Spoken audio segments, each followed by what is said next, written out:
하나님을 예배하십시다. 이 시간은 우리의 시간이 아니고 하나님의 시간입니다. 목사의 1인 퍼포먼스를 보는 시간이 아니고 우리에게 은혜를 베푸시는, 그렇게 우리에게 은혜를 베풀어 주시기를 소망하는 하나님과 하나님의 백성이 만나는 예배의 시간입니다. 우리의 시간이 아닌 것을 기억하시면서 오늘 우리 하나님을 온전히 예배하도록 하십시다.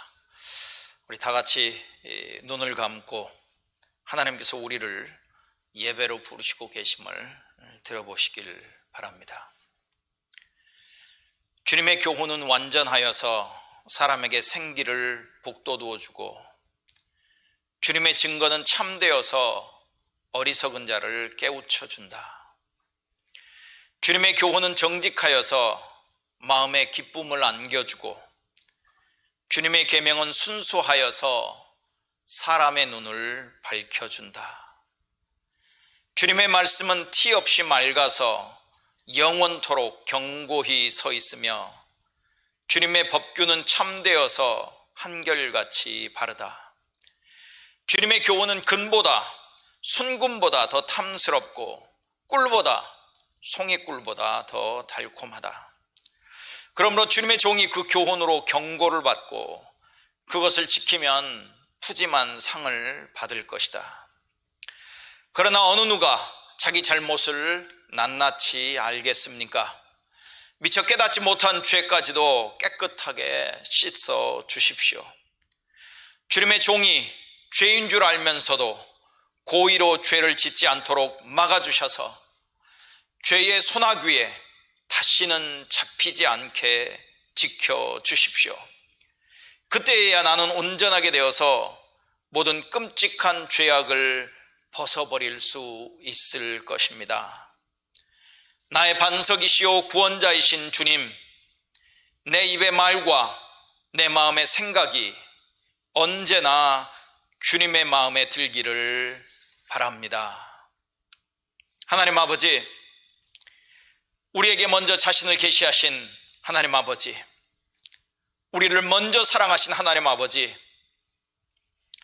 말씀이 육신이 되어 우리 가운데 거하신 하나님, 우리가 하나님을 예배합니다. 하나님을 찬양합니다. 하나님께 감사합니다. 하나님을 사랑합니다. 하나님을 전심으로 구합니다.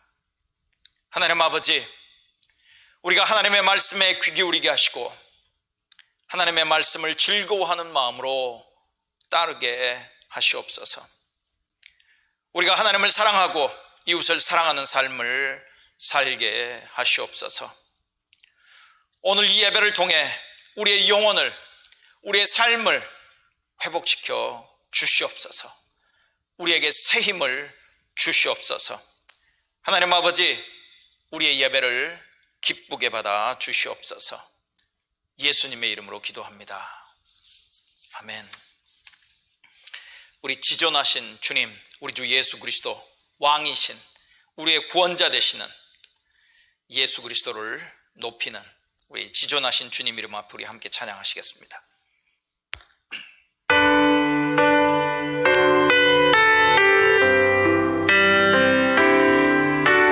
지존하신 주님 이름 앞에 모든 무릎 꿇고 다 경배해. 거룩하신 주님 보좌 앞에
우리가 우리 죄를 고백하고 자백하고 인정하면 하나님은 신실하셔서 우리의 죄를 용서하신다고 말씀하셨습니다. 우리 함께 개인적으로 우리 공동체적으로 우리 함께 회개의 기도를 하시겠습니다. 은혜로우신 하나님, 우리가 생각과 말과 행동으로 행함으로써 행하지 않음으로써 하나님께 죄를 범했음을 고백합니다. 우리는 온 마음으로 하나님을 사랑하지 않았습니다. 우리는 이웃을 우리 자신처럼 사랑하지 않았습니다. 우리는 진심으로 사죄하며 겸손히 회개합니다. 하나님의 아들 예수 그리스도를 통해 우리에게 자비를 베푸시고 우리를 용서하소서. 그리하여 우리가 하나님의 뜻을 기뻐하고 하나님의 길을 걷게 하시고 이로써 하나님의 이름에 영광을 돌리게 하소서. 여러분, 이제 우리가 사도신경으로 우리의 신앙을 고백하겠습니다마는 이 신앙 고백은 사실은 복음이라고도 얘기할 수 있는 성경의 모든 내용을 압축하고 요약 정리해서 우리가 우리의 입술로 우리의 삶으로 고백하게 하는 신앙 고백이 되었습니다.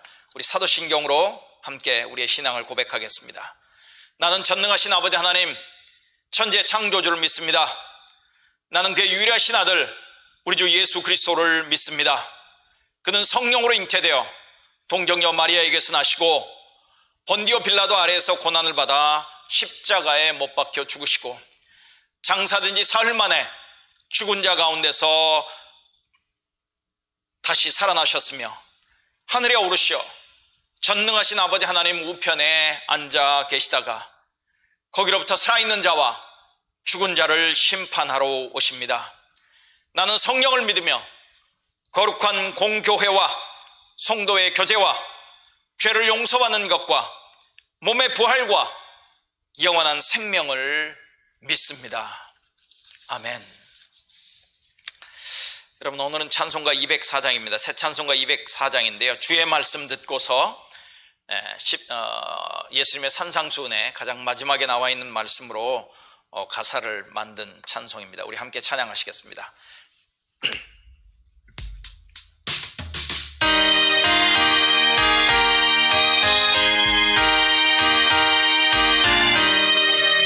주의 말씀 듣고서 준행하는 자는 반석 위에 터닫고 집을 지음 같아.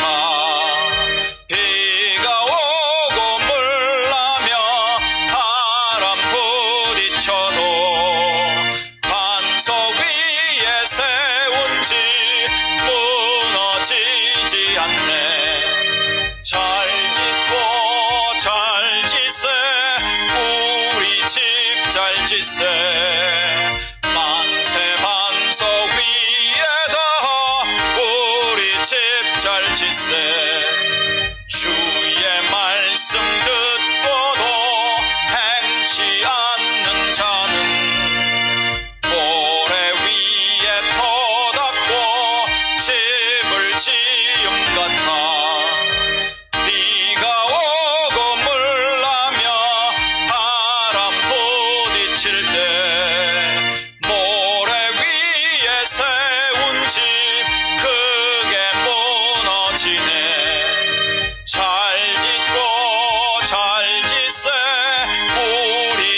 열방을 위한 기도는 일본입니다.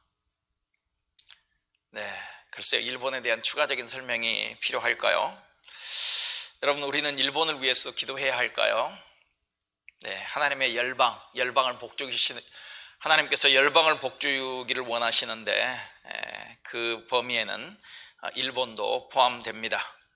인구 약 1억 3천만 명입니다. 면적은 한반도의 1.7배고요. 수도는 잘 아시듯이 동경 또는 도쿄라고 합니다. 국가 형태는 입헌군주제이고요. 정부 형태는 내각 책임제입니다. 2019년 세계은행 기준으로 1인당 GDP는 4만 불이 조금 넘습니다. 대한민국과는 1965년에 수교를 했고요.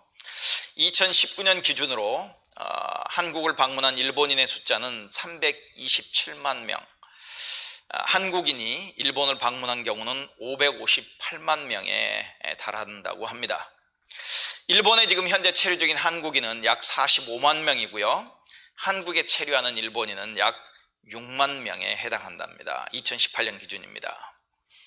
그리고 대한민국 외교부에서 발표한 자료입니다.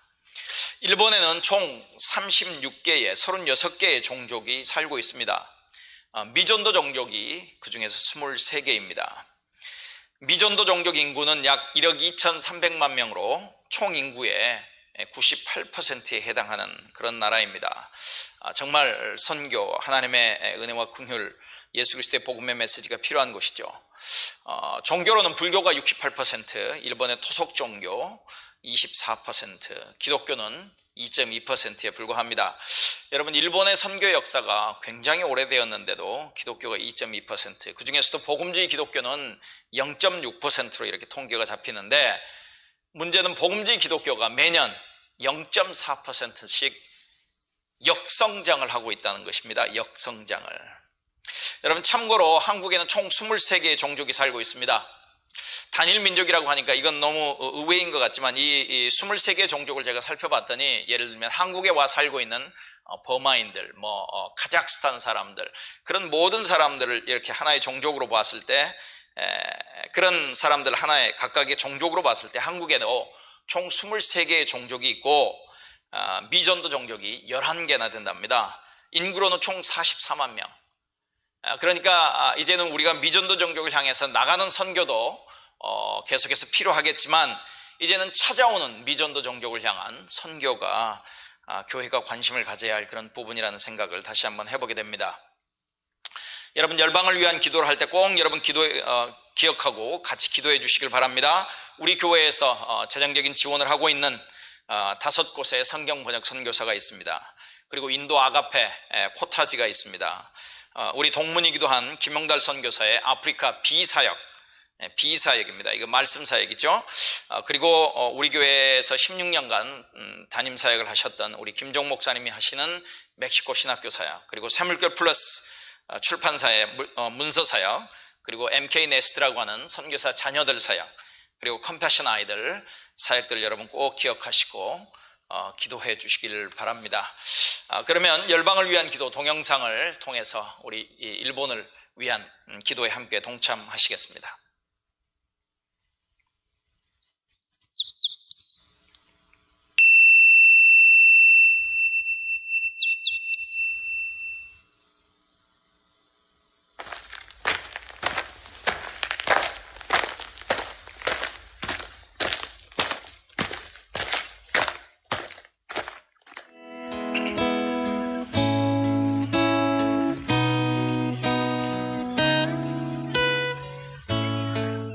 하나님 아버지, 이 시간 일본을 위해 기도합니다.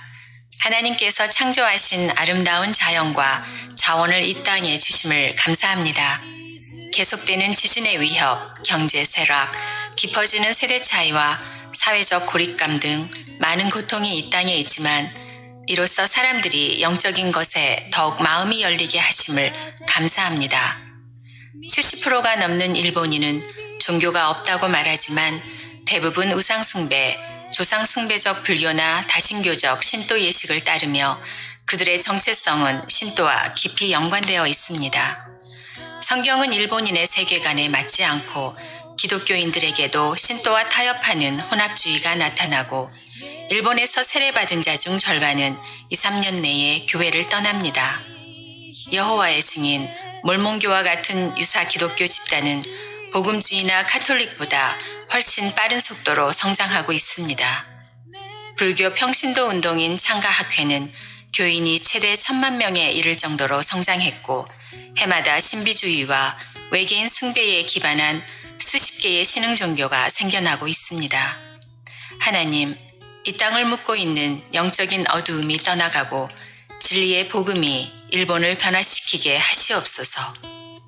인구의 1.5%만이 기독교를 믿는 이 땅에서 교회와 성도들이 사회와 잘 연결되며 세상에서 빛과 소금의 역할을 감당할 힘을 주시기를 간구합니다.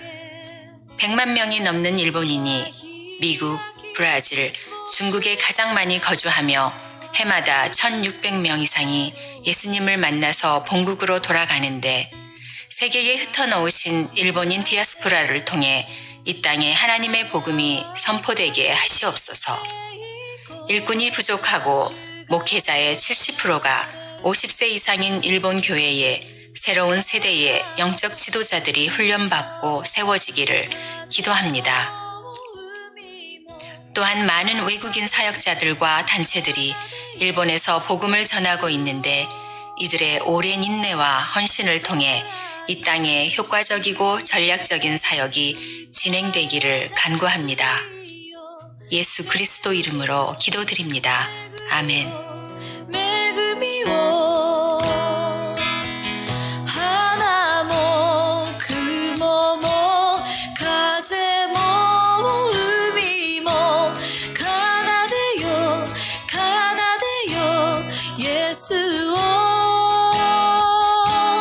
空に 네, 여러분 예배 자료를 여러분들에게 보내드릴 때 열방을 위한 기도 2가지 제목, 일본을 위한 2가지 기도 제목도 포함시켰습니다. 여러분 참고하시길 바랍니다. 이제 우리를 대신해서 우리 한성엽 집사님이 대표로 기도 인도해 주시겠습니다. 사랑과 은혜가 많으신 아버지, 오늘도 저희 모두가 아버지를 예배할 수 있게 하심에 감사드립니다.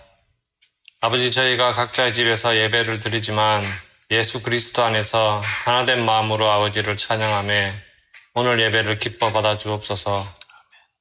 죄 많고 허물 많은 저희들을 위해 십자가에서 저희들의 죄를 담당하신 예수 그리스도를 통해 믿음으로 아버지 보좌 앞에 나아갈 수 있게 하심에 감사드립니다. 아버지, 저희들이 한 주 동안 각자의 자리에서 예수 그리스도의 향기를 이웃에게 전하는 삶을 살아왔는지 이 시간을 통해 돌아보게 하여 주옵시고 세상 속에서 살아가는 연약한 저희들이 근심이나 고민 대신 기도를 통해 아버지께 다 내려놓을 수 있는 이 시간 되게 허락하여 주옵소서. 아버지, 많은 사람들이 아직도 코로나로 인해 고통받고 있습니다. 하루빨리 이 고난의 시기가 종식될 수 있도록 아버지께서 직접 간섭하여 주옵시고 최전방에서 싸우고 있는 의료진들에게는 환자들을 돌보고 치료할 수 있는 힘을 주옵소서. 또 코로나로 인해 사랑하는 사람을 잃은 이들에게는 아버지의 위로로 회복할 수 있게 하여 주옵소서. 아버지, 이제 이곳 미국 땅에 새로운 지도자가 세워졌습니다. 앞으로 경제, 코로나, 인종 간의 갈등 등 여러 가지 문제를 해결해야 하는 시점에 있습니다. 아버지의 직접 또는 간접적인 간섭으로 이 땅과 한국뿐만 아니라 세계 모든 나라들에게 아버지의 공의가 새로운 지도자를 통해 세워질 수 있게 하여 주옵소서. 말씀을 전하시는 이몽일 목사님의 영육간의 강건함을 허락하여 주옵시고 오늘 선포되는 아버지의 말씀을 통해 저희 성도 모두의 믿음이 깊어지며 말씀을 더욱 가까이 하며 서로를 돌아볼 수 있는 선택받은 하나님 나라의 백성으로 삶의 순간들을 또 잘 살아낼 수 있기를 원하며 이 모든 기도 우리 주 예수 그리스도 이름으로 기도드립니다.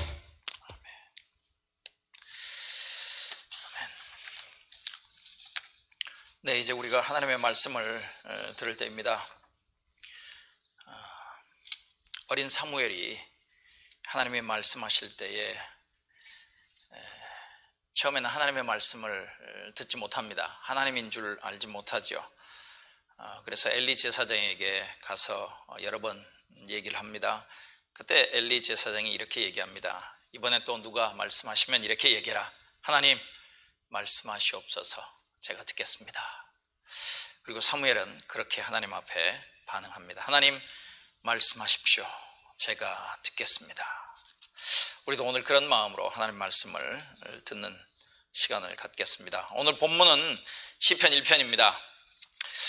오늘 본문은 시편 1편 1절부터 6절까지인데요. 오늘은 쉬운 성경으로 읽지 않고 개역 개정으로 읽도록 하겠습니다.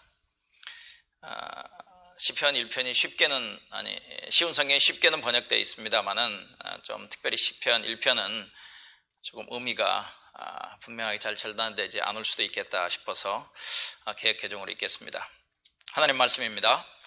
복 있는 사람은 악인들의 꾀를 따르지 아니하며 죄인들의 길에 서지 아니하며 오만한 자들의 자리에 앉지 아니하고 오직 여호와의 율법을 즐거워하여 그의 율법을 주야로 묵상하는도다. 그는 시냇가에 심은 나무가 철을 따라 열매를 맺으며 그 잎사귀가 마르지 아니함 같으니 그가 하는 모든 일이 다 형통하리로다. 악인들은 그렇지 아니하며 오직 바람에 나는 겨와 같도다. 그러므로 악인들은 심판을 견디지 못하며 죄인들이 의인들의 모임에 들지 못하리로다. 무릇 의인들의 길은 여호와께서 인정하시나 악인들의 길은 망하리로다. 여러분, 예배를 위해서 보내드린 자료에는 쉬운 성경 개정개역, 개역개정, 그리고 새번역, 그리고 영어로 친절하게 4가지 다른 번역의 성경 말씀을 이렇게 여러분들에게 보내드렸습니다. 여러분 참고하시면서 말씀을 들으시길 바랍니다. 여러분, 운동을 처음 배우는 사람이나 운동선수에게는 꼭 코치가 필요합니다.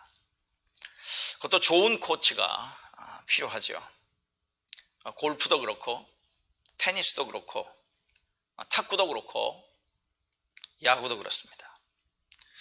제가 탁구를 좋아하는데 참 불행하게도 코치에게 제대로 된 강습을 받아본 적이 한 번도 없습니다. 그래서 너무 아쉽습니다. 그래서 기회가 된다면 꼭 그것을 한번 받아보고 싶다, 이런 생각을 합니다. 만약에 이제 코로나 문제가 해결되어지고 한국에 갈 기회가 있다면 한 일주일만이라도 시간을 내서 특별한 코치의 훈련을 받고 좀 가르침을 받고 왔으면 하는 생각도 가지게 됩니다. 여러분, 골프 황제로 불리는 타이거 우즈에게도 코치가 필요합니다. 테니스의 황제라고 불리는 라저 페더러도, 그리고 나달도 코치가 필요합니다. 여러분, 손흥민에게도 코치는 절대적으로 필요하죠. 우리가 짐에 가서 운동을 할 때도 코치나 또는 퍼스널 트레이너의 도움을 받아야 최대 효과를 얻어낼 수 있습니다. 물론 운동은 혼자서도 할 수 있습니다. 그렇지만 효과를 그렇게 기대하기는 어려운 일들입니다. 누군가의 도움을, 누군가의 가르침을, 지도를 받아야 할 필요가 있는 것이죠. 우리 인생과 삶에도 코치가 필요합니다. 여러분의 인생에 코치가 있습니까? 누가 여러분의 인생의 코치입니까? 여러분의 인생에 코치가 있다면 여러분 그분에게, 그리고 그 사람에게 잘 배우고 있습니까? 정말 그 코치가 가르치는 대로 항상 즐거운 마음으로 그의 가르침, 충고, 어떤 조언, 책망, 교정에 대한 이야기들을 잘 듣고 계십니까? 그래서 우리의 잘못된 습관이나 우리의 태도나 우리의 생각, 어떤 우리의 목적, 그런 것들을 우리가 바꿔가고 있는지 우리는 우리 자신에게 한번 물어볼 필요가 있습니다. 좋은 코치에게 우리가 배우기 위해서는 우리의 잘못된 습관이나 방법 또는 태도 등을 버려야 합니다. 내 방식을, 내 생각을 끝까지 고집하면 코치에게 배울 수 없고 우리는 결코 더 나아질 수가 없습니다. 오늘 본문인 시편 1편은 복 있는 사람에 대해 얘기를 하고, 이 복 있는 사람은 여호와 하나님을 자기의 인생 코치로 모셔야 한다고 말합니다.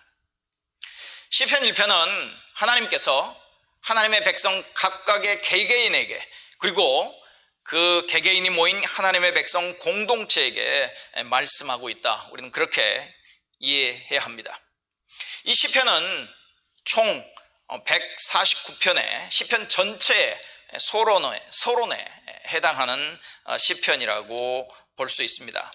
그리고 어떤 성경학자들이 가면 아마 이미 이 시편 1편은 시편의 가장 처음에 와 있지만 아마 가장 나중에 쓰여진 시편일 것이라 그렇게 생각을 합니다. 149편의 시편을 한 편집자가 다 모아놓았습니다. 그리고 그 149편의 시편을 다 모아놓은 다음에 그 149편의 시편의 내용을 다 아우르는, 그래서 요약하기도 하고 어떤 모든 시편의 기초를 제공하기도 하고 주제를 제공하기도 하고 그 모든 시편의 어떤 방향을 제시하는 어떤 그런 목적으로 시편 1편을 기록하지 않았을까, 그렇게 생각해 볼 수 있는 시편이 바로 시편 1편이라고 할 수 있습니다. 한 성경학자는 시편 1편과 관련해서 이런 얘기를 합니다. 예배란 노래를 얼마나 잘 부를 수 있느냐가 아니라 얼마나 잘 사느냐와 관련이 있다고 경고한다. 여러분, 시편은 예배 때 사용되어진 노래의 모음집입니다.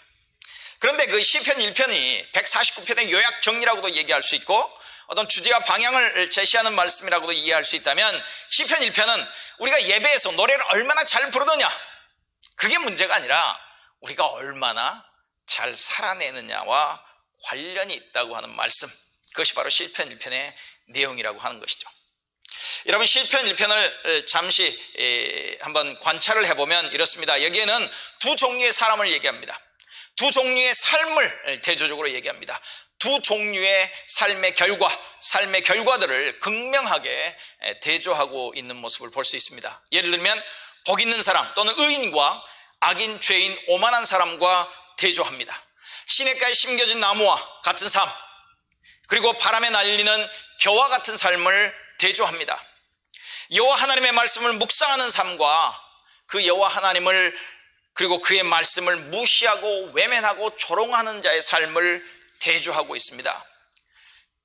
여호와 하나님이 인정하시고 돌보시는 삶과 아무런 인도자나 코치나 돌보는 사람도 없이 홀로 외롭게 살아가는 아무것도 아닌 결국 허망한 삶을 살아가고 있는 삶의 대조를 얘기하고 있다는 것이죠. 여러분, 시편 1편은 이미 하나님의 은혜로 복 있는 사람이라고 불리는 그 사람에게, 그리고 그런 공동체에게 말씀하고 있습니다. 그러니까 저와 여러분에게 말씀하고 있는 말씀으로 우리는 생각해야 할 필요가 있는 것이죠. 자, 시편 1편은 조금 전에도 말씀드렸습니다. 복 있는 사람이 또는 의인이 누구를 인생 코치로 모셔야 하는지를 말하고 있는 하나님의 말씀입니다. 누구의 코치를 받아야 하느냐, 누가 우리의 인생을 인도하고 우리의 인생에 대해서 가르쳐야 하고 우리는 누구의 말에 귀를 기울여야 하는지를 말해주는 시편이라고 하는 것이죠. 여러분, 그래서 우선 복 있는 사람은 이렇게 얘기합니다. 복 있는 사람은, 의인은 악인의 꾀를 따라 걷지 않습니다. 복 있는 사람은, 즉 의인은 악인의 충고와 악인의 제안과 악인의 조언, 그리고 그들의 삶의 방식을 단호히 거부해야 합니다. 그렇게 얘기합니다. 1절을 보십시오. 복 있는 사람은 악인의 꾀를 따르지 아니하며 죄인의 길에 서지 아니하며 오만한 자의 자리에 앉지 아니하며. 여기 한 가지의 이야기를, 하나의 주제를 지금 세 개의 다른 면으로 이렇게 좀 바꾸어서 조금 더 강조해서 이렇게 설명하고 있죠. 악인의 꾀를 따르지 아니하며 죄인의 길에 서지 아니하며 오만한 자의 자리에 앉지 않는다. 복 있는 사람은 악인의 말을 듣지 않아야 한다는 것이죠.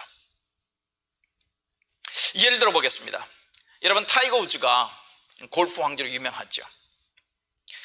정말 뛰어난 선수입니다. 타이거 우즈가 어느 경기에 나갔습니다. 그리고 티샷을 날렸습니다. 그런데 그 티샷이 자기 마음에 들지 않습니다.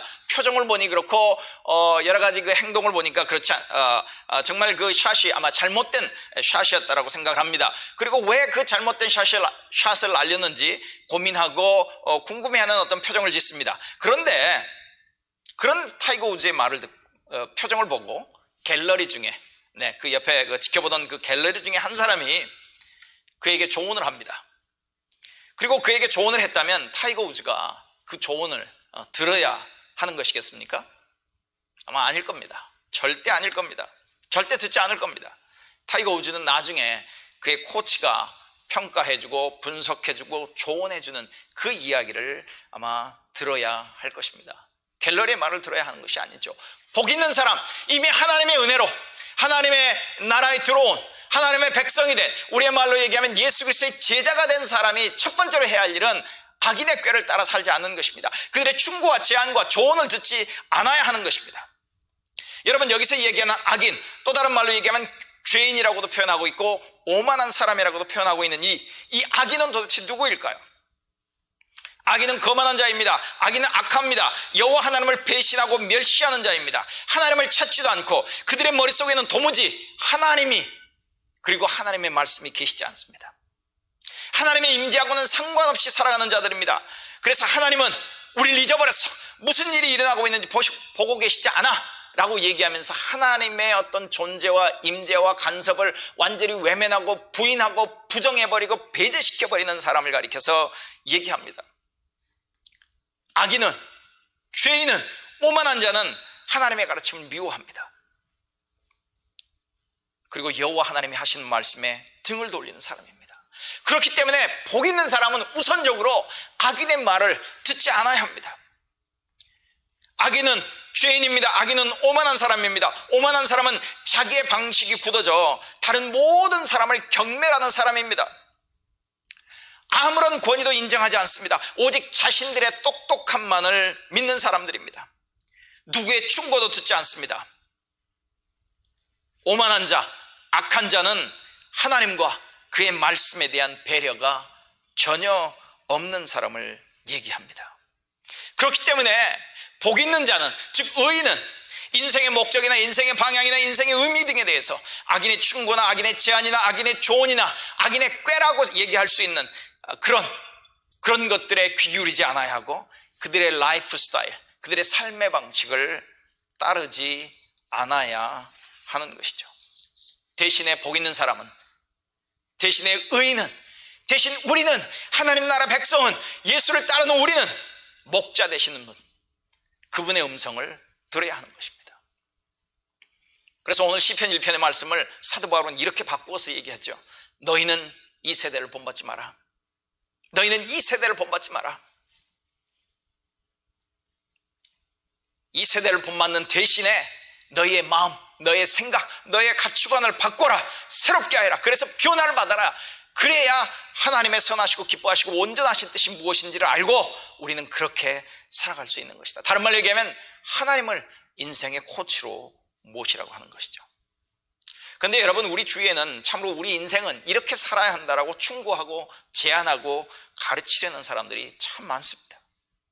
여러분, 이렇게 살면 인생은 행복하게 살 수 있습니다. 보장하는 방법, 우리에게 조언하고 충고하고 촉구하는 사람들이 있습니다. 우리 주위에 많습니다.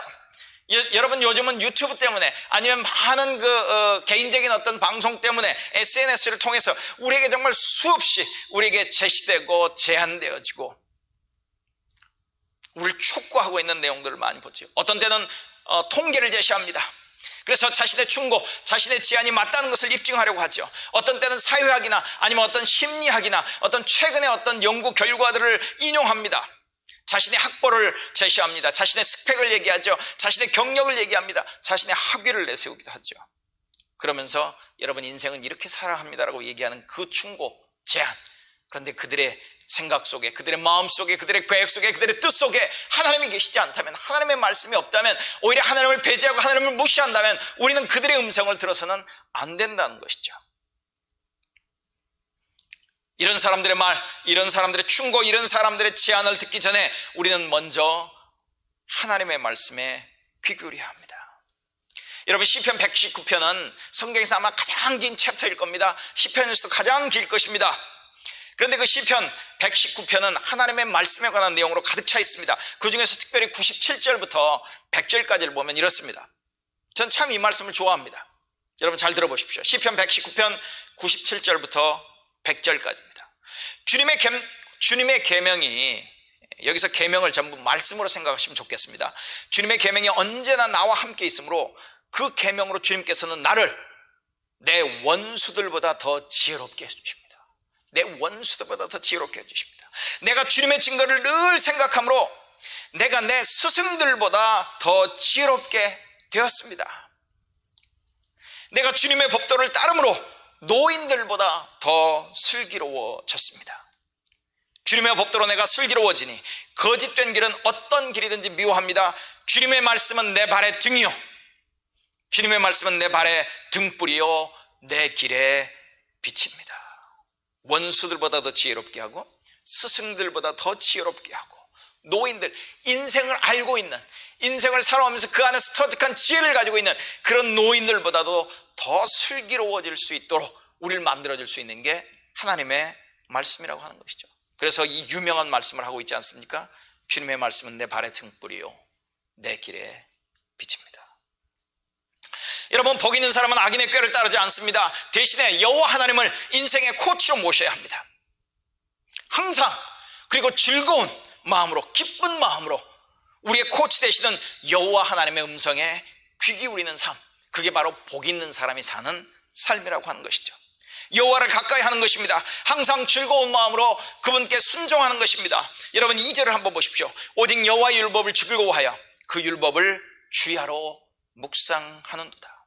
오직 여호와의 율법을 즐거워하여 그의 율법을 주야로 묵상하는도다.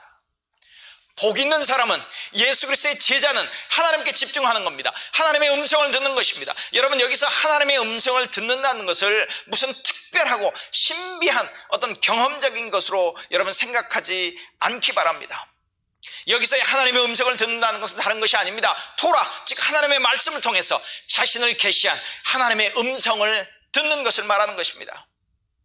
말씀이 육신이 되어 우리 가운데 거하신 예수, 성육신하신 예수, 우리 가운데 함께 하시는, 우리와 함께 하시는 하나님이신 예수님의 말씀을 들어야 한다고 하는 것이죠. 왜냐하면 양은 목자의 음성을 들어야 하기 때문에 그렇습니다. 악인의 길이 더 매력적으로 보인다 할지라도, 악인의 길이 더 매력적으로 보일 때라도 계속해서 우리는 하나님을 신뢰하고 하나님의 길로 걸어가야 한다고 시편은 우리에게 말씀해주고 있는 것이죠. 그런데 여러분, 여기서 제가 강조하고 싶은 내용이 있습니다. 즐거워함으로, 기뻐함으로. 네, 복 있는 사람은 하나님의 말씀을 즐거워합니다. 복 있는 사람은 하나님의 말씀을 기뻐하는 것이죠. 복 있는 사람의 기쁨은 여호와 하나님의 말씀에 있다는 것입니다.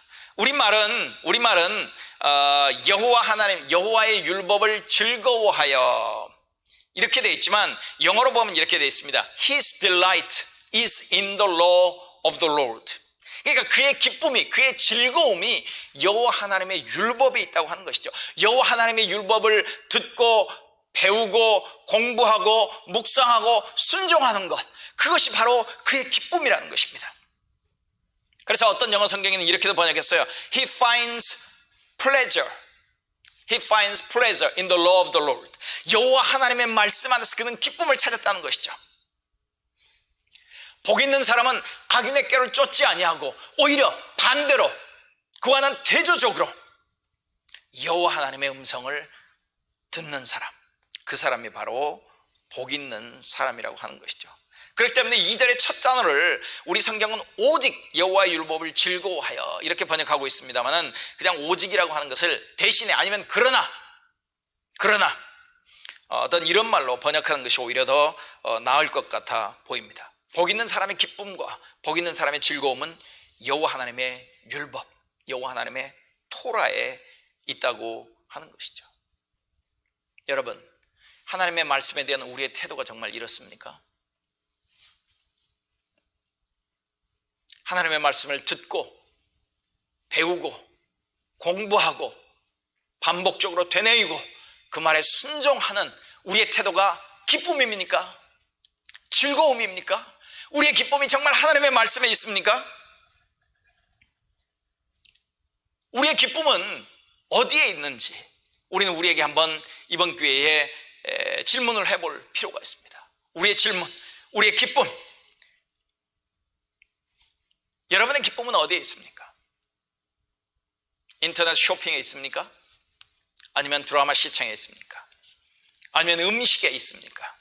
아니면 쾌락 또는 세차, 어떤 새집, 어떤 우리의 기쁨, 우리는 기쁨을 어디에서 찾고 있느냐는 것이죠. 우리의 기쁨이, 우리의 즐거움이 여호와의 토라에 있는지, 여호와의 말씀에 있는지, 여호와 말씀에 대한 우리의 태도가 정말 기쁨과 즐거움인지, 만약 그렇지 않다면 우리는 여호와에 대한, 여호와의 율법에 대한, 여호와의 말씀에 대한, 여호와의 토라에 대한 우리의 태도를 우리는 바꿔야 할 필요가 있습니다. 주저하고 귀찮아하고 부담스럽고 억압하는 것 같고, 우리에게서 자유를 빼앗는 것 같고, 우리의 삶을 정말 재미없는 무미건조한 어떤 삶으로 만들 것 같다라고 하는 그 생각, 여호와 하나님 그리고 그분의 말씀이 그럴 것 같다라고 하는 우리의 생각, 그렇기 때문에 그런 우리의 태도와 우리의 의도들이 우리의 삶에서 드러나고 있는 우리의 태도를 버려야 한다는 것이죠. 복 있는 사람의 태도는 여호와 하나님의 말씀을 즐거워하는 겁니다. 기뻐하는 겁니다. 영어 단어는 delight이라고 하는 단어 사용하고 있어요. delight. 여러분, 우리가 수요일마다 살펴봤던 그 구약, 그리고 그 구약을 잘 설명해주고 있는 7문장으로 읽는 구약이라고 하는 그 책에는 시편 1편과 관련해서 이런 말씀을 적고 있습니다. 한번 들어보십시오. 복 있는 사람은 율법을 율법주의적으로 정확히 글자 그대로 실행해야 하는 가혹하고 무거운 짐으로 보지 않는 것이 분명하다. 복 있는 사람이 하나님의 말씀을 대한 태도, 복 있는 사람은 율법을 율법주의적으로 정확히 글자 그대로 실행해야 하는 가혹하고 무거운 짐으로 보지 않는 것이 분명하다. 그 사람은 토라를 즐거워한다. 그 사람의 삶은 그것 때문에 풍성하다. 율법은 종교적 노예를 위한 법규가 아니라 살아계신 하나님의 임재 가운데 살면서 책임 있는 자유와 기쁨을 누리는 비결이다. 여러분, 율법에 대한, 하나님의 율법에 대한, 여호와의 율법에 대한 우리의 태도가 기쁨과 즐거움이어야 한다면 도대체 여기서 얘기하던 여호와의 율법은 무엇이겠는가 한번 생각해 보실 필요가 있습니다. 여호와의 율법입니다. 저는 그 단어를 생각해 보니까 굉장히 구체적이에요. 우리에게 직접적으로 얘기합니다. 누구의 율법이 아니라 여호와의 율법이에요. 근데 여호와는 누굽니까? 이스라엘의 하나님의 이름입니다. 예수 그리스도의 아버지의 이름이에요. 굉장히 구체적입니다. 스페시픽하죠. 여호와, 그 하나님, 천지를 창조하시고 아브라함을 부르시고 애굽에서 자기 백성을 이끌어내시고 시내산에서 자기 백성과 언약을 맺으시고, 그 이후에 다윗에게도 언약하시고 그 이후에 예언자들을 통해서 끊임없이 말씀하셨던 그 하나님, 그 신적 존재의 이름이 여호와예요. 그리고 그 여호와가 결국 말씀이 육신이 되어 이 땅에 오신 분, 예수 그리스도, 그러니까 예수 그리스도의 아버지 하나님이라고도 표현하죠. 그 여호와 하나님의 말씀, 굉장히 구체적이고 아주 제한적인 의미로 이렇게 얘기를 하고 있죠. 분명하게 얘기를 하고 있죠. 여호와의 율법입니다. 그런데 여러분, 율법에 대한 얘기를 우리가 보통 부정적으로 생각하고 있어요. 율법을 지켜서 구원을 얻지 못한다, 뭐 이런 얘기를 하다 보니까 신약적인 바울의 어떤 그 믿음으로 구원을 얻는다라고 하는 것과 대조되는 얘기에서 율법을 지킴으로 우리는 구원을 얻을 수 없다라고 생각하니까 우리는 율법은 아예 우리의 생각에서 제외시켜버리는, 그것은 우리에게 좋지 않는, 필요 없는, 우리를 억압하고 구속하는 어떤 그런 것 정도로, 우리에게 구원을 보장해 주지 못하는 어떤 그런 것들로 우리가 생각해 보는 경향들이 참으로 많습니다. 그런데 여러분 율법을 이렇게 한번 생각해 보십시오. 율법을 가리키는 히브리어 단어는 토라입니다. 그냥 토라라고 한번 생각해 보세요. 토라는 여호와 하나님의 가르침입니다. 여호와 하나님의 말씀이에요. 그리고 토라는 우선적으로 모세오경을 얘기합니다. 창세기, 출애굽기, 레위기, 민수기, 신명기. 해라, 하지 말아라 하는 것의 모음집이 율법이 아니라, 여러분, 창세기로부터 신명기까지의 말씀을 모세오경 토라라고 얘기를 한단 말입니다. 그러면 한번 생각해 보십시다.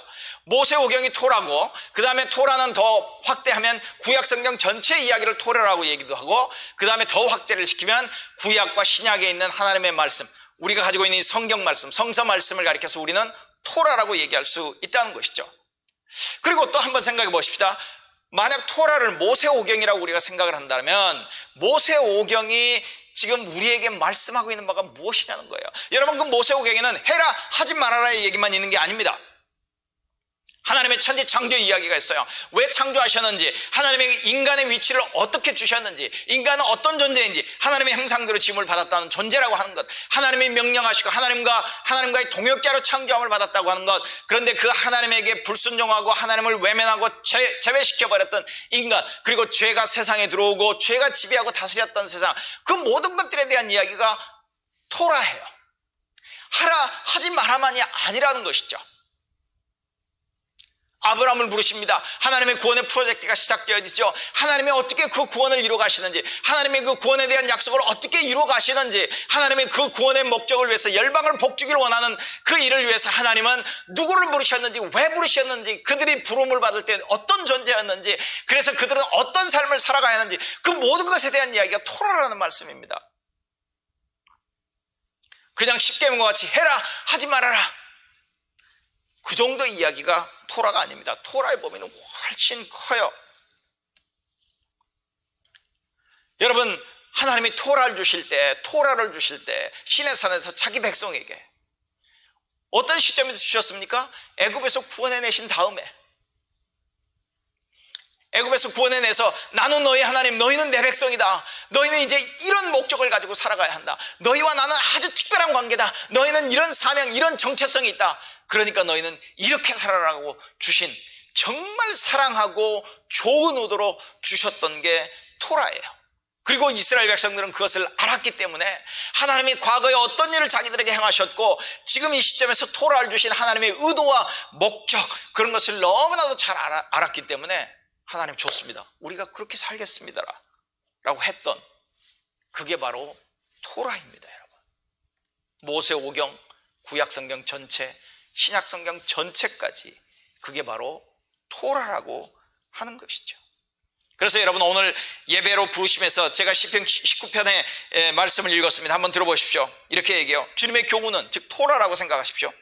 토라는 완전하여서 사람에게 생기를 북돋워주고, 토라는 참되어서 어리석은 자를 깨우쳐준다.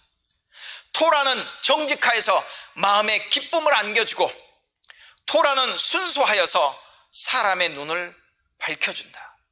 토라는 티없이 맑아서 영원토록 견고히 서 있으며, 토라는 참되어서 한결같이 바르다. 주님의 교훈은, 즉 토라는 금보다 순금보다 더 탐스럽고 꿀보다, 송이꿀보다 더 달콤하다. 여러분, 그 하나님의 말씀, 여호와 하나님의 말씀, 토라, 하나님의 말씀, 가르침, 우리 구원에 대한, 우리의 삶에 대한, 하나님의 그 놀라운 구원의 계획에 대한 그 모든 말씀을 포함하고 있는 그 하나님의 말씀에 대한 우리의 태도가 즐거움입니까? 기쁨입니까? 금보다, 순금보다 더 탐스럽습니까? 꿀보다, 송이꿀보다 더 달콤합니까? 그렇지 않다면 왜 그렇습니까, 여러분? 그렇지 않다면 왜 그렇죠, 우리는? 왜 그렇게 부담스러워하죠? 왜 그렇게 불편해하죠? 왜 순종하기를 꺼려하죠? 왜 외면하려고 하죠? 왜 자꾸 질문하죠? 그것을 거절하려고, 거부하려고 하죠? 그런데 시편 1편이 얘기하고 있는 복 있는 사람은 여호와 율법을 즐거워하기 때문에, 여호와 하나님의 말씀을 기뻐하기 때문에 그 율법을 주야로 묵상한다, 주야로 묵상한다라고 얘기를 합니다. 네. 여러분, 우리가 연구를 하다가 어떤 문제가 풀리지 않으면 주야로 묵상합니다. 그래서 고민하죠. 참고 서적을 찾아보죠. 누구에게 질문도 합니다. 이렇게도 해보고 저렇게도 해보고. 그래서 하여튼 그 문제를 해결하려고 얼마나 애를 씁니까? 복 있는 사람은 여호와 율법을 즐거워해서 그 율법을 밤낮으로 생각하고 되뇌이고 의미를 마음에 새기고 그렇게 살기를 소망한다는 것이죠. 여기 묵상하다라고 하는 단어, 여러분, 묵상하다라고 하는 단어의 그 문자적인 뜻은 조용한 소리로 읊조린다, 소리내서, 네, 어떤 비둘기가 구구구구 하듯이 어떤 그런 소리를 내듯이 묵상하다라고 하는 얘기는 조용한 소리로 읊조리는 것입니다. 즉 여호와의 말씀을 읊조리는 거예요. 조용한 소리로 반복적으로 계속 얘기를 하는 것입니다. 내 입술에 두는 것이죠. 왜냐하면 옛날에는 우리와 같은 성경책을 가지고 있지 못했죠. 그러니까 다 들었습니다. 그리고 그것을 암송했습니다. 암송한 것을 반복적으로 입술로 이렇게 반복적으로 읊조리며 소리를 내는 것이죠. 그리고 소리를 낼 때마다 그 의미를 생각하고 그 의미에 대한 그 말씀에 대한 태도, 그리고 그 말씀에 대한 순종을 작정하는 것이죠. 그렇기 때문에 묵상이라는 말은 천천히 무엇을 먹는 것과 연관이 있다고 얘기할 수 있으면, 다른 말로 얘기하면 말 그대로 천천히 씹는 겁니다. 아니면 막대 사탕을 빠는 것처럼 말입니다. 그래서 저는 이 묵상이라고 하는 단어가 나오면 그런 생각을 많이 해봅니다. 여러분, 오징어 먹을 때 한 번 씹어서 이렇게 삼킨 적이 있습니까? 오징어, 정말 맛있는 오징어, 마른 오징어. 네, 마른 오징어는 입에 넣고 정말 오랫동안 씹어서 먹습니다. 그러면 정말 오징어 맛이 좋죠. 아니면 여러분 어렸을 때, 요즘은 그런 사람들이 없습니다. 칡뿌리에서 짠 요즘 칡즙을 잘 포장된 것으로 이렇게 먹어서 그런 경험은 없는 것 같아 보입니다만은, 여러분 칡뿌리 씹어 먹어 보셨습니까? 칡뿌리 한 번, 두 번, 세 번, 네 번, 10번, 15번, 수번을 씹을 때 그 칡뿌리에서 우러나는 그 맛, 묵상이란 바로 그런 것이란 말입니다. 그래서 여러분, 제가 종종 이전에 묵상과 관련된 글들을 보내드리면서 이분의 글을 인용했습니다. 김기현 목사라고 하는 분, 모든 사람을 위한 성경 묵상법이라고 하는 책이 있는데요, 거기에 이랬습니다. 묵상은 본문을 소리내서 반복해 천천히 읽기입니다. 본문이 말하는 말을 가만히 듣는 것, 잘 듣기 위해 소리내어 천천히 되풀이해 읽는 것, 그것이 바로 묵상입니다. 누구나 할 수 있지 않을까요? 하려는 의지가 있다면 말입니다. 참 쉽죠? 이렇게 적었습니다. 네, 그렇기 때문에 묵상은 따로 시간을 내서 하루에 10분, 20분, 30분 따로 시간을 내서 해야 할 것이 아니라, 물론 그것도 필요합니다. 그렇게 하는 거 정말 좋습니다. 그런데 꼭 그렇게 따로 시간을 내서 해야 하는 것이 아니라 하루 종일 생활 가운데서 생활하면서 습관적으로 해야 할 일이다. 우리는 묵상을 그렇게 얘기해 볼 수 있습니다. 여러분, 왜 우리가 묵상을 해야 합니까? 왜 여호와의 말씀을 묵상해야 합니까? 살기 위해서입니다. 잘 살기 위해서라는 거예요.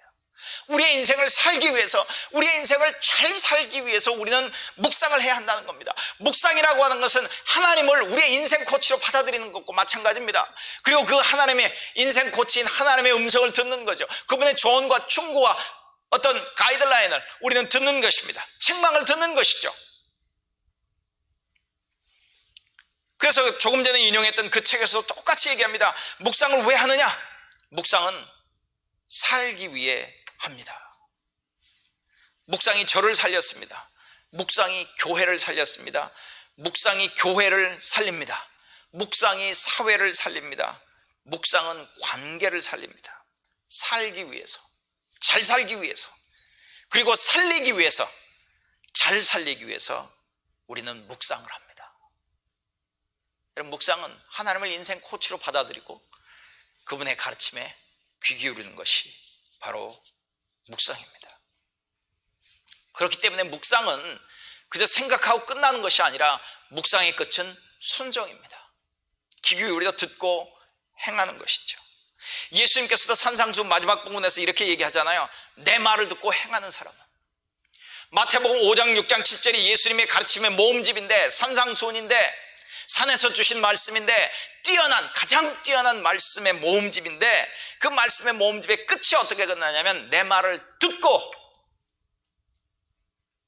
행하는 사람은 복이 있다. 그렇게 얘기하시는 거죠. 내 말 듣고 행하는 사람. 여러분, 선한 사마리아 사람의 이야기, 여러분 누가복음 10장을 보면 그 이야기가 나옵니다. 그 이야기의 시작은 이렇게 시작되었죠. 어떤 한 율법학자가 질문을 합니다. 율법학자는 성경을 꿰뚫고 있는 사람이죠. 그런데 이 율법학자의 질문에는 좋은 의도가 없습니다. 그리고 이미 그는 질문하고 있는 질문의 답을 알고 있습니다. 그래도 질문합니다. 무엇이 가장 위대한 계명입니까? 그랬더니 예수님이 이렇게 대답하십니다. 너 답을 알고 있지 않냐? 너 답을 알고 있지 않냐? 그러면서 굳이 그가 알고 있는 답을 예수님이 말씀해 주시죠. 하나님 사랑과 이웃 사랑에 대한 얘기를 하고 있습니다. 그리고 이렇게 덧붙입니다. 이것을 행해라. 이것을 행해라. 그럼 네가 살 것이다. 그런데 이 율법학자가 거기서 멈추지 않습니다. 또 질문을 하죠. 누가 그럼 내 이웃입니까?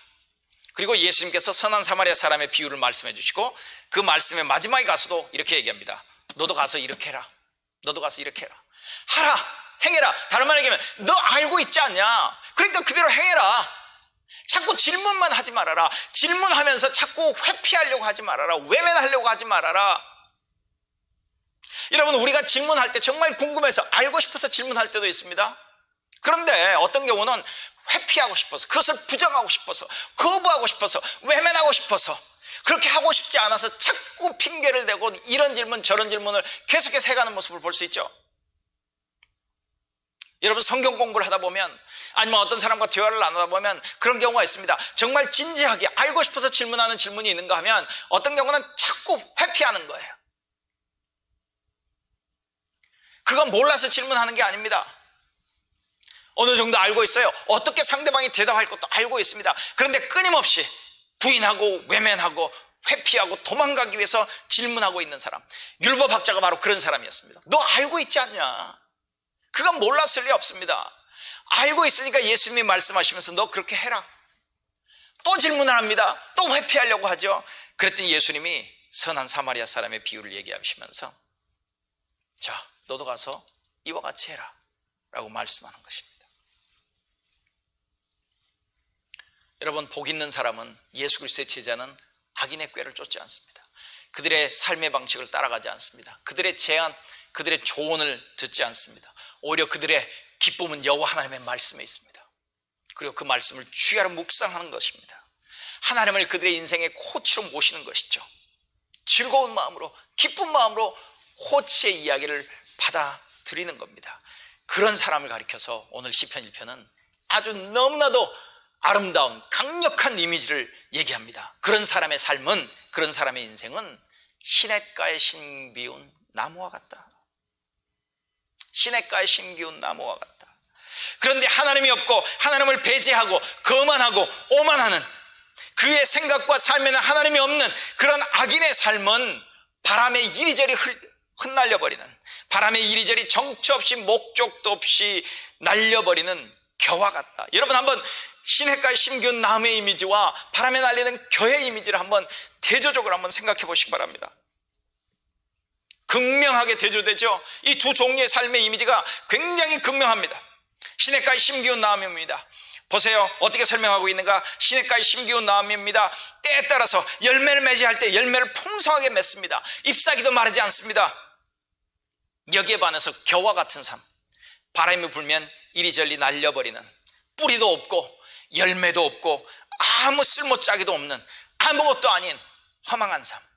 옛날에 제가 시골에 살 때는 여름이 되면 모기를 쫓기 위해서 이 겨들을 모아가지고요, 그냥 불을 피웠습니다. 모기향으로 피웠던 적은 있었습니다. 그 이외에는 없다는 거죠. 뿌리도 없고 열매도 없고 아무 쓸모도 없는, 아무것도 없는 허망한 삶. 시편 기자는 그것을 우리에게 사진을 찍어서 우리에게 보여주고 있는 것 같아요. 그림으로 보여주고 있다는 것이죠. 여러분, 3절 보십시오. 그는, 즉 복 있는 자죠, 즐거워하고 여호와의 율법을 묵상하는 자, 그는 시냇가에 심은 나무가 철 따라 열매를 맺으며 그 입이 시들지 아니함 같으니 하는 일마다 잘 될 것이다. 여러분, 이 나무 보세요. 누군가에 의해서 의도적으로 시냇가에 심겨진 나무입니다. 그리고 여기서 시냇가에 대한 이야기는 성경학자들에 의하면 그냥 물이 흐르는, 자연적으로 흐르는 시냇가가 아니라 농사를 짓기 위해서, 여러분 수로를 만드는 거 아시죠? 수로를 만들어서 물을 끌어와가지고 그 밭에다가 아니면 논에다가 물을 대는 그것 있죠? 그러니까 수로에, 그것은 1년 내내 물이 끊임없이 흐르는 것이죠. 인공적으로 만들어진 수로입니다. 그 수로 옆에 의도적으로 나무를 심어놨습니다. 누군가가 심어놓은 시냇가의 나무와 같은, 여호와 하나님을 인생의 코치로 모시는 사람은, 여호와 하나님의 말씀에 귀 기울이는 사람은 하나님이 그렇게 사막 한가운데 있는 죽어가는 나무를, 죽어가는 어떤 과일나무를 뽑아서 그렇게 물이 항상 흐르는 시냇가에 심겨준 나무와 같다는 것이죠. 그러니까 자연스럽게 열매를 풍성하게 맺는 것입니다. 잎사귀가 마르지 않는 것이죠.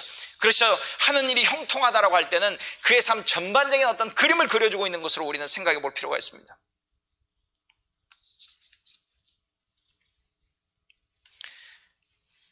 한 설교자는 이 시냇가에 심기운 나무와 관련해서 이렇게 설명하고 있더군요.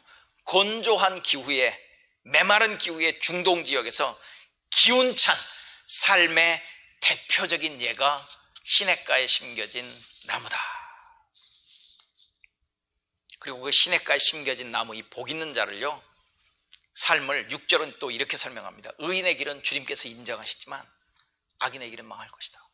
의인의 길은 주님께서 인정하시지만, 다른 말로 얘기하면 여기 인정이라고 하는 단어가 어떤 데는 안다라고 하는 단어로도 표시해왔고요, 어떤 데는 돌본다, 지킨다, 지켜보고 계신다, 뭐 이런 단어로도 이렇게 번역되어 있는 단어입니다. 다른 말로 얘기하면 그런 자의 삶은, 복 있는 자의 삶은 하나님과의 친밀한 교제 가운데 살아가는 삶이에요.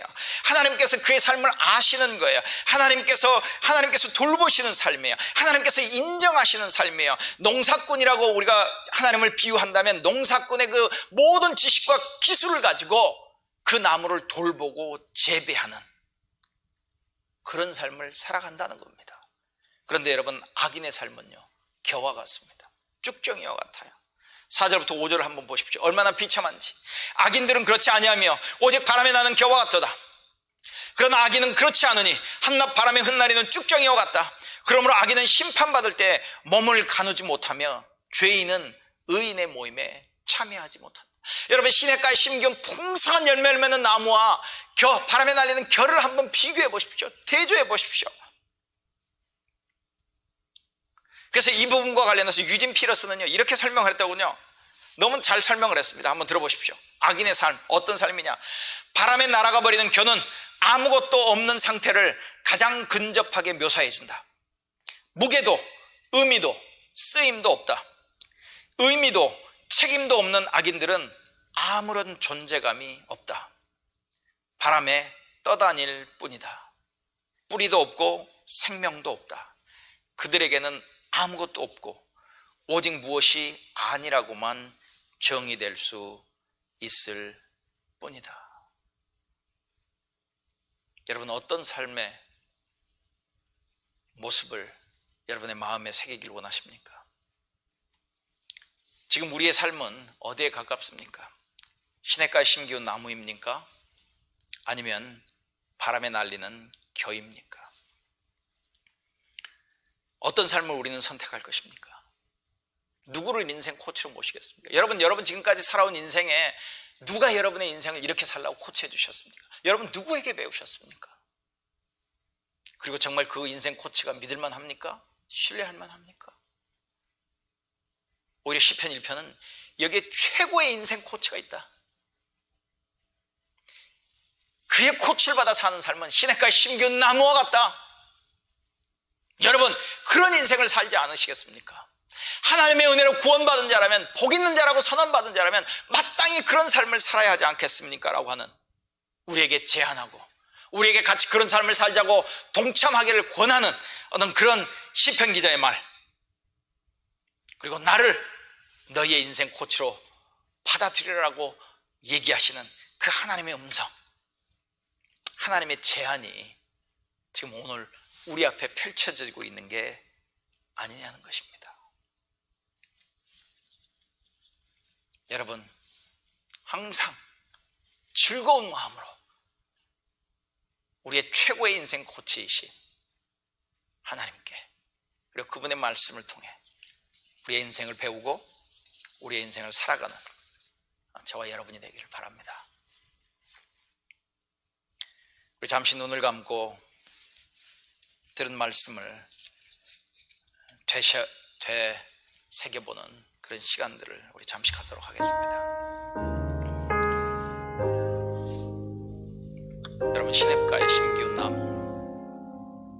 그냥 홀로 자란, 스스로 자란 게 아닙니다. 우연히 시냇가에 홀로 자라서 성장한 나무가 아니고 누군가가 목적을 가지고 의도적으로 1년 내내 흐르는 그 시냇가에 심은 나무입니다. 그 나무를 한번 그려보십시오. 풍성한 열매가 맺힙니다. 나무가 나무 잎이 푸르릅니다. 반대로 그 옆을 날아다니는, 목적도 없이, 방향도 없이, 의도도 없이, 뿌리도 없이, 아무런 열매도 없이, 쓸모도 없이 바람이 부는 대로 이리저리 흩날려버리는 겨의 모습을 비교해 보십시오.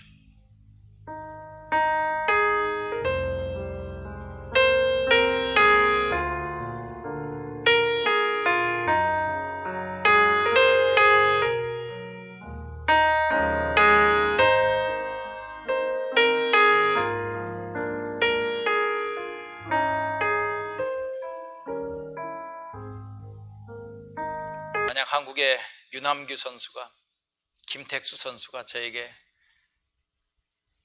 제 탁구 코치로 평생을 서브해 주겠다고 하면 생각만 해도